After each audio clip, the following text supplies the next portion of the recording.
Warning tonight from law enforcement. They say crime would increase if lawmakers approve reducing sentences for some inmates. Capitol reporter Forrest Saunders, he's live in Tallahassee tonight. Forrest, supporters of criminal justice reform say this legislation would actually be a big benefit to the state.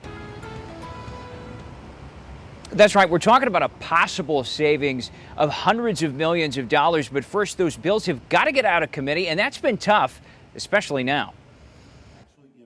Florida's Police Chief and Sheriff's Association showing no support Tuesday for bills granting inmates more credit for good behavior. We have a responsibility to the citizens of the state of Florida to make sure that people are held accountable. For nonviolent convictions, the bills knock off up to 35% of an inmate's sentence instead of the current 15%. But officers showing a report looking at some who'd qualify under the bills, 11,000 Florida inmates convicted on drug crimes. Data showing on average each has 18 prior convictions, 85% committing violent felonies, burglaries, or both before their current sentence. These are the criminals that will potentially end up back in your neighborhoods and communities. The report is aiming to be a death blow for House Bill 189 and its Senate companion. The sponsor in the House doing her best to keep that from happening. If you oppose what I'm saying, then come to me and let's have a conversation. Hart says your bill would save the state $850 million as corrections struggles with high population and costs. She says savings could be reinvested, improving inmate rehab. 94,000 people in Florida incarcerated,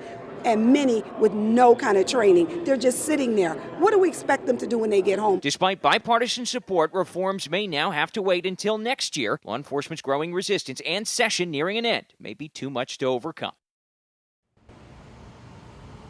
Now, as we said, those bills are still in committee. They still have some stops before reaching the chamber floors, but they are running out of time. Session wraps up March 13th. That's the latest out here in Tallahassee. Back to you.